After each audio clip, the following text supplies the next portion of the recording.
बिस्मिल्लाहिर्रहमानिर्रहीम। नाज़रीन अस्सलाम वालेकुम। आप देख रहे हैं साबिर शाकिर को यूट्यूब चैनल पे। आज है जनाब 3 अगस्त साल 2020 और दिन है आज मंडे का। ईद की छुट्टियां ख़त्म हो चुकी हैं, वर्किंग डे शुरू हो चुका है और चूँकि गो के आज ईद का तीसरा दिन है, लेकिन गवर्नमेंट ने पाकिस्तान में ईद की सिर्फ 2 छुट्टियाँ की थी और इसकी वजह कोरोना बताया था कि कोरोना अभी तक ख़दशा मौजूद है और कोरोना से बचाव के लिए लोग अगर ज़्यादा छुट्टियां करेंगे तो लोग अपने घरों की तरफ जाएंगे, कम छुट्टियां होंगी तो वो वीकेंड अपने उन्हीं स्टेशंस पे मनाएंगे जहां पे वो रह रहे हैं। लिहाजा इस लिए छुट्टियां कम की गई थी। तो खैर सूरत हाल जनाब वैसी की वैसी है और जो हमने आपको इस रीजन के बारे में ख़बरें दी थी वो ख़बरें उसी तरीके से डेवलपमेंट उसी अंदाज़ में हो रही है और सिचुएशन उसी अंदाज़ में आगे बढ़ रही है। और जो हमने आपको ख़बरें दी, जो हमने अपने तज्ज़िये दिए, अंदाज़े बताए और जो तबसरे किए, वो अल्हम्दुलिल्लाह उसी तरीके से मामलात आगे बढ़ रहे हैं। क्योंकि चाइना और इंडिया का तनाज़ा है और उसमें इस रीजन के बाकी ममालिक भी आ चुके हैं।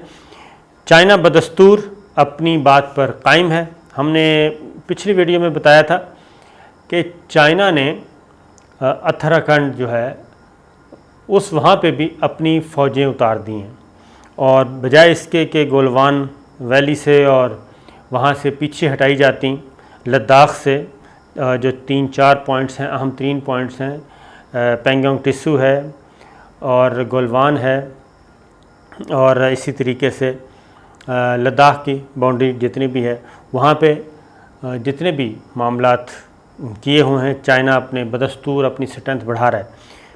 और ये उत्तराखंड पे जो उन्होंने अपनी मज़ीद फ़ौज उतारी परसों, वो नहीं हमें समझ आ रही थी कि क्यों उतारी।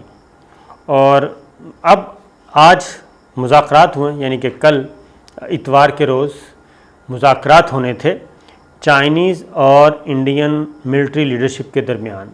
यानी वही core commander lieutenant general Harinder Singh India की तरफ से थे और लियो लिन जो हैं सिंक्योंग सेक्टर के चीफ मेजर जनरल, वो थे चाइना की तरफ से। उनके दरमियान इतवार को दिन 11 बजे जो गुज़र गया, दिन 11 बजे मुज़ाकरात हुए। और उससे पहले ये उत्तराखंड में क्यों फ़ौजें उतारी, वो जब हमने बीजिंग से और इधर उधर चेक किया, हमारे अपने इस्लामाबाद से भी जो अपने ज़राए हैं और जो माहिर हैं, डिफेंस एनालिस्ट हैं, तो उन्होंने कहा कि अगर आप तवातुर से देखें तो ये चाइना ने इंडिया को जवाब दिया है कि इतवार को मुज़ाकरात होने थे, शेड्यूल थे। उससे पहले 5 राफ़ेल आ गए, फ्रेंच मेड एयरक्राफ्ट्स, लड़ाका तैयारे आ गए। उन लड़ाका तैयारों के बाद बिल्कुल ही मूड तब्दील हो गया इंडिया का और इंडिया ने ऐसे समझा जैसे दुनिया जहान की जो लड़ाका तैयारे हैं वो उनके पास आ गए हैं और सामने जो चाइना है वो बिल्कुल एक इसी तरीके से है जैसे एक छोटा सा एक बनाना रिपब्लिक होती है और बस 5 राफ़ेल से चाइना जो है वो असाबी तौर पे वो कमज़ोर हो चुका होगा। और मज़ीद जिस तरीके से कैंपेन चलाई गई इलेक्ट्रॉनिक और प्रिंट मीडिया में इंडिया में और जिस तरीके से टॉक शोज़ किए गए तो और सोशल मीडिया पे भी एक कैंपेन लॉन्च की गई, तो चाइना ने उसका जवाब दिया है। यानी मुज़ाकरात का दिन इतवार का था या 2 अगस्त को और ठीक 24 घंटे पहले चाइना ने उत्तराखंड में अपनी फोर्सेस उतार दी। ये चाइना की तरफ से इंडिया को जवाब था कि हम ये गीदड़ भपकियों से आपके जो 5-7 आपने ये परिंदे लेके आए हैं फ्रांस से, इनकी हम क्या कहना चाहिए मरगूब नहीं होंगे इससे और इसकी धाक हम पे ना बिठाई जाए। लिहाजा यही हुआ और कल जो मुज़ाकरात हुए, तवील तरीन मुज़ाकरात हुए जनाब दोबारा। और मुज़ाकरात एक तरफ हो रहे थे और दूसरी तरफ इंडिया के वज़ीर ख़ारजा एक स्टेटमेंट दे रहे थे। वो आपस में एक पैगाम कन्वे किया जा रहा था चाइना को, क्योंकि चाइना ने अब तक जितनी भी इनकी गुफ्तगू हुई है वो अजीत डोवल के साथ हुई, चाइना के वज़ीर ख़ारजा की, या मिलिट्री टू मिलिट्री टॉक्स हुई, या फिर सफारती लेवल पे एम्बेसडर टू एम्बेसडर हुई, सेक्रेटरी ख़ारजा के साथ हुई। जितने भी लेवल इस वक्त इख्तियार किए गए हैं बैकडोर चैनल पे भी, तो चाइना इनको एक ही डिमांड कर रहा है इंडिया को कि जनाब ये जहन में रखिए कि अगर आपको अमेरिका का ज़ोम है तो फिर तो आपसे बातचीत ही नहीं हो सकती, और अगर आपने हमसायों की तरह चलना है तो फिर बातचीत हो सकती है। और आप अगर अमेरिकन कैंप में जा रहे हैं वर्सेस चाइना, तो फिर आपके साथ हमारा जो एटीट्यूड होगा, आपके साथ जो बातचीत होगी वो बिल्कुल डिफरेंट वे में हम करेंगे। और अब तक चाइना ने इंडिया को अमेरिकन कैंप में रखा हुआ है, अपने मुखालिफ कैंप में रखा हुआ है, और जितनी भी इस वक्त उसके साथ 2-2, 4-4 थप्पड़ छप्पड़ मारे जा रहे हैं इंडिया को मुख्तलिफ़ जगहों पे, चाइना ये सोच के मार रहा है और उसको उसकी औकात याद दिला रहा है। दूसरी जाए अमेरिका को, आपको पता ही है अमेरिका को भी चाइना ने 2-3 जगह पे नॉकआउट किया है, और ख़ास तौर पे जब उसका कम्युनिकेशन सिस्टम उसके लड़ाका तैयारों का जैम कर दिया साउथ चाइना सी में, उसके बाद तो वो तो एक अनबिलीवेबल वाक़या था जो कि हुआ। अब चाइना को ये मैसेज दिया जा रहा है कि जनाब हमें हरगिज़ अमेरिकन कैंप का ना समझा जाए। मैसेज दिया गया वो मैं आपको बता देता हूँ, क्योंकि टॉक्स की तरफ आता हूँ। एक तरफ टॉक्स हो रही थी, उसी वक्त में उसी दौरानिए में इंडियन वज़ीर ख़ारजा एक स्टेटमेंट दे रहे थे, और एक किताब उन्होंने लिखी है, इस दौरान उन्होंने एक स्टेटमेंट पास की। तो स्टेटमेंट बीजिंग के लिए थी। जयशंकर ने कहा जी कि चाइना को बिल्कुल ऐसा नहीं करना चाहिए कि वो अमरीकी लेंस से हमें देखे। ठीक है जी, वो ये कह रहा है कि वो अमेरिकन लेंस वाले से हमें ना देखे, और उसकी रीज़न ये है, उन्होंने कहा कि ये बहुत ही बड़ा होगा, क्या कहना चाहिए, डिससर्विस होगी, ये ग्रेट डिससर्विस होगी अगर इस तरीके से इस अंदाज से सोचा गया। और उसके आगे फिर वो बताते हैं कि हमारे जयशंकर जो हैं वो आगे जाके बता रहे हैं कि हमारे चाइना के साथ बहुत कल्चरल ताल्लुकात हैं, हिस्टोरिकल इंगेजमेंट्स हैं और स्ट्रेटजिक मरासिम हैं। हम एक दूसरे के हमसाए हैं, एक दूसरे की मंडियां हैं, तिजारती मंडियां हैं, तिजारत भी हम एक दूसरे को इग्नोर नहीं कर सकते। ये सारी बातें उन्होंने आगे गिनवाई हैं। लेकिन आगे जाके फिर वो ये भी बात कह रहे हैं कि इन सारी चीज़ों को सामने रखते हुए चाइना को ये बिल्कुल नहीं चाहिए कि वो हमें अमरीकी लेंस से देखे, अमेरिका की निगाह से देखे, या उस एंगल से देखे कि जनाब हम अमेरिका के साथ हैं।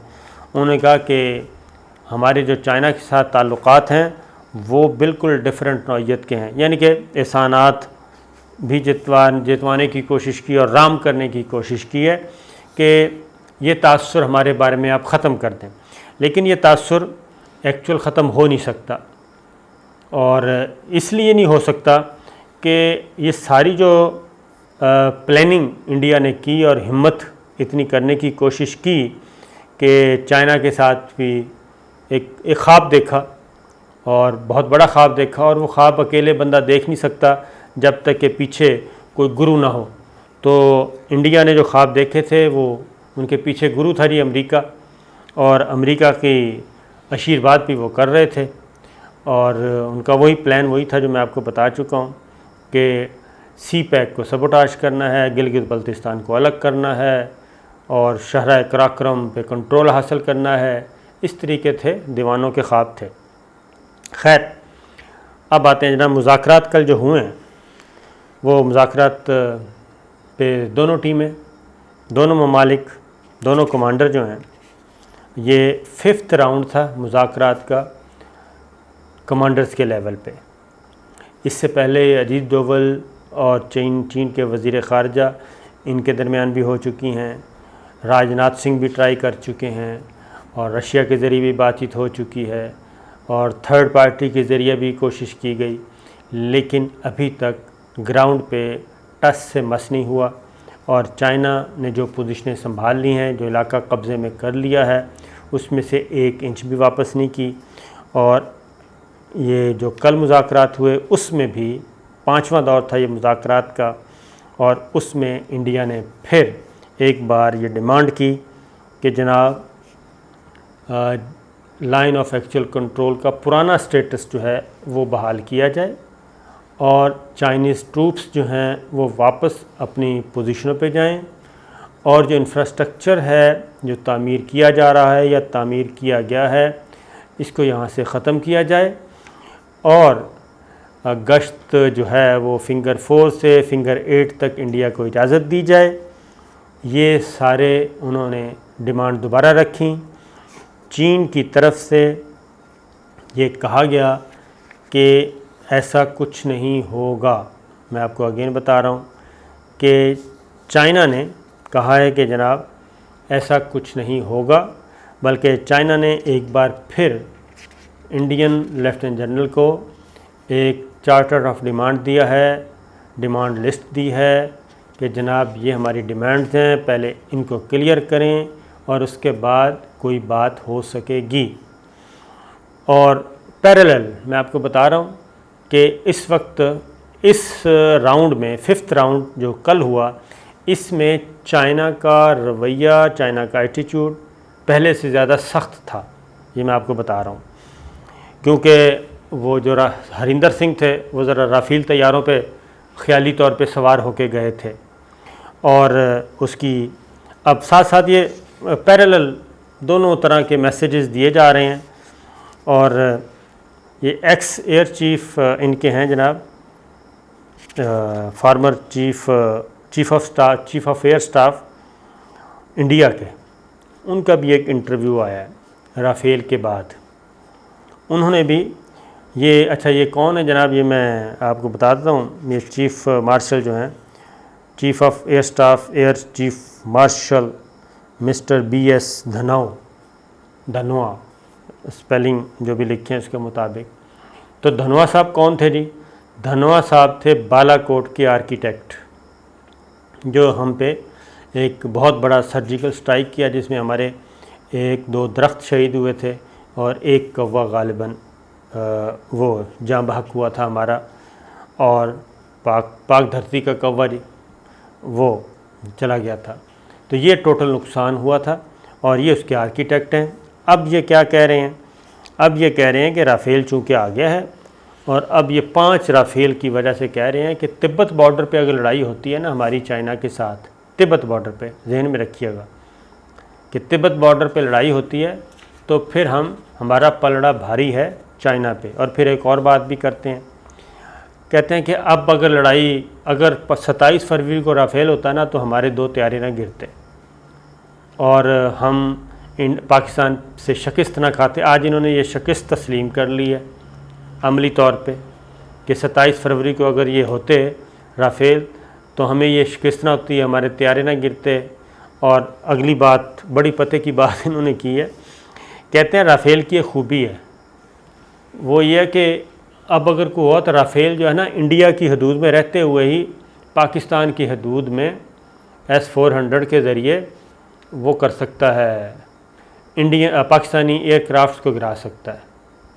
यानी राफेल होते हुए भी इनमें इतनी हिम्मत नहीं है कि ये पाकिस्तान की सरहद अबूर करें और यहाँ आके हमारे फ़ाइटर्स को चैलेंज करें, हमारी एयरफोर्स को, हमारी पाक फ़िज़ाइया को, नोमान को, सिद्दीकी को, वो अभी तक इंतज़ार कर रहे हैं, उनको चैलेंज करें। नहीं, वो कह रहे हैं कि राफेल के होते हुए हम इधर से ही मिसाइल दागेंगे और यहीं से हम गिरा देंगे। तो जनाब ये एक तरह का मैसेज आ गया।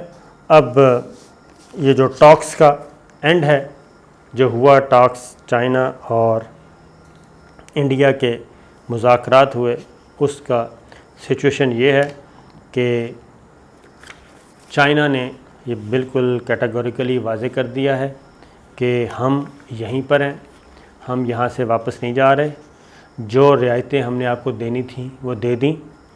अब जो बॉल है वो आपकी कोर्ट में है। डिमांड्स और एक लिस्ट आपको दे दी गई है। आप अगर अमेरिका के कैंप में हैं तो आपके साथ इसी तरीके से ट्रीट किया जाएगा। अगर आप उसके कैंप में नहीं हैं तो फिर आपको ये काम करके बताना होगा, साबित करना होगा। और इन मुज़ाकरात के बाद अब अगली जो बात हुई है, ज़ाहिर है उन्होंने दिल्ली को इन्फॉर्म किया मिस्टर हरिंदर सिंह ने। उसके बाद ये हुआ कि अब इंडियन आर्मी ने ये फ़ैसला किया है कि वो मशरक़ी लद्दाख में अपनी पोजीशन को एज़ इट इज़, जैसी कि वो है, इसी पोजीशन पे इसको मुस्तहकम रखेंगे और सर्दियों से पहले अपने आप को इन्हीं पोजीशन पे अपने आप को स्टेबल करेंगे और इंडियन आर्मी भी वहाँ से नहीं निकलेगी। तो ये है जनाब सिचुएशन। 5वां दौर भी इंडिया चाइना से कुछ हासिल करने में मुकम्मल तौर पे नाकाम रहा। चाइना अपनी फोर्सेस भी बढ़ा रहा है और अपना इंफ्रास्ट्रक्चर भी बढ़ा रहा है और अपनी दिफाई सलाहियतों में भी इजाफ़ा कर रहा है। और इंडिया और चाइना का 5वां दौर फ़ौजी मुज़ाकरात का वो हमारी इत्तला के मुताबिक नाकाम हो चुका है। इंडिया को खाली हाथ लौटाया गया है। तो इंशाल्लाह अगली वीडियो में फिर हाज़िर होंगे। इजाज़त दीजिए। अल्लाह हाफ़िज़।